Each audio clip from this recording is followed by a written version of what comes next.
Ehud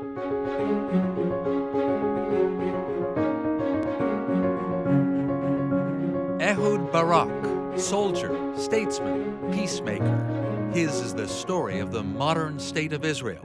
Born on a kibbutz, this future classical pianist spent his youth living the Zionist ideal, working in the fields, building the nation. But the diaspora cast its shadow. He lost grandparents to Tsarist pogroms and the Nazi Holocaust. He learned the value of strength and the absolute necessity of the state of Israel. I've known Ehud Barak a long time, and what came through more than anything else with him was his understanding of Israel's history. Israel's needs and its security was steeped in his bones, and I always saw that in him. Forged in this environment, it is no wonder that this scholar, he has degrees in physics, mathematics, and engineering, excelled as a soldier. From his earliest years in the IDF, he demonstrated bravery, creativity, and resilience. He joined Israel's most elite commando unit and participated in some of the most famous operations in the history of modern warfare, including the stunning rescue in 1972 of hostages aboard a Sabena airliner, and the next year, a mission in Beirut to avenge the massacre of Israeli athletes at the 1972 Munich Olympics. Ehud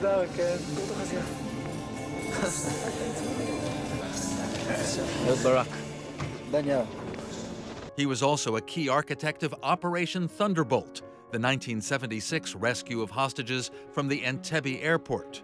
No one will ever know the story of all of the missions that Ehud Barak carried out as a soldier. He was a commando, he operated behind enemy lines. His exploits as a soldier were simply legendary. Barak rose to become the IDF Chief of Staff. No one in Israel's history has been more decorated for bravery.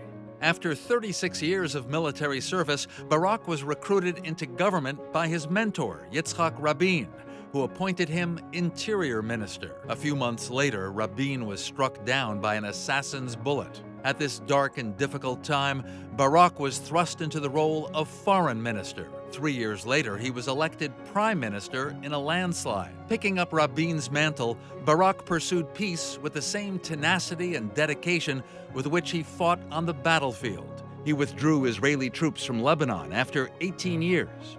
He explored peace agreements with the Syrians and the Palestinians, a bold effort that ended in frustration and ultimately the violence of the Second Intifada.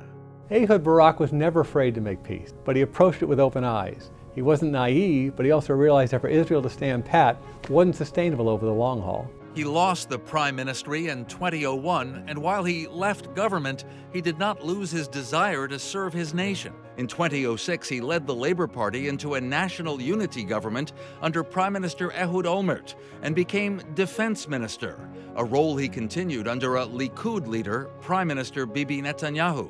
Bibi had served under Barak in the IDF. Ehud Barak was always guided by what was good for the state of Israel. He was never afraid to be part of a broad-based government. He was never afraid to cross party lines. For him, what mattered was how do you get things done. As defense minister, he ended years of Hamas rocket fire and returned a sense of normalcy to southern Israel, in part through the use of the Iron Dome missile system.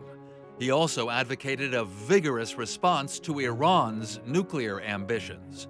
Through it all, he championed Israel's strategic partnership with the United States. Although he left office in 2013, Ehud Barak continues to work, both in his public life and his private efforts, for the welfare and security of the State of Israel.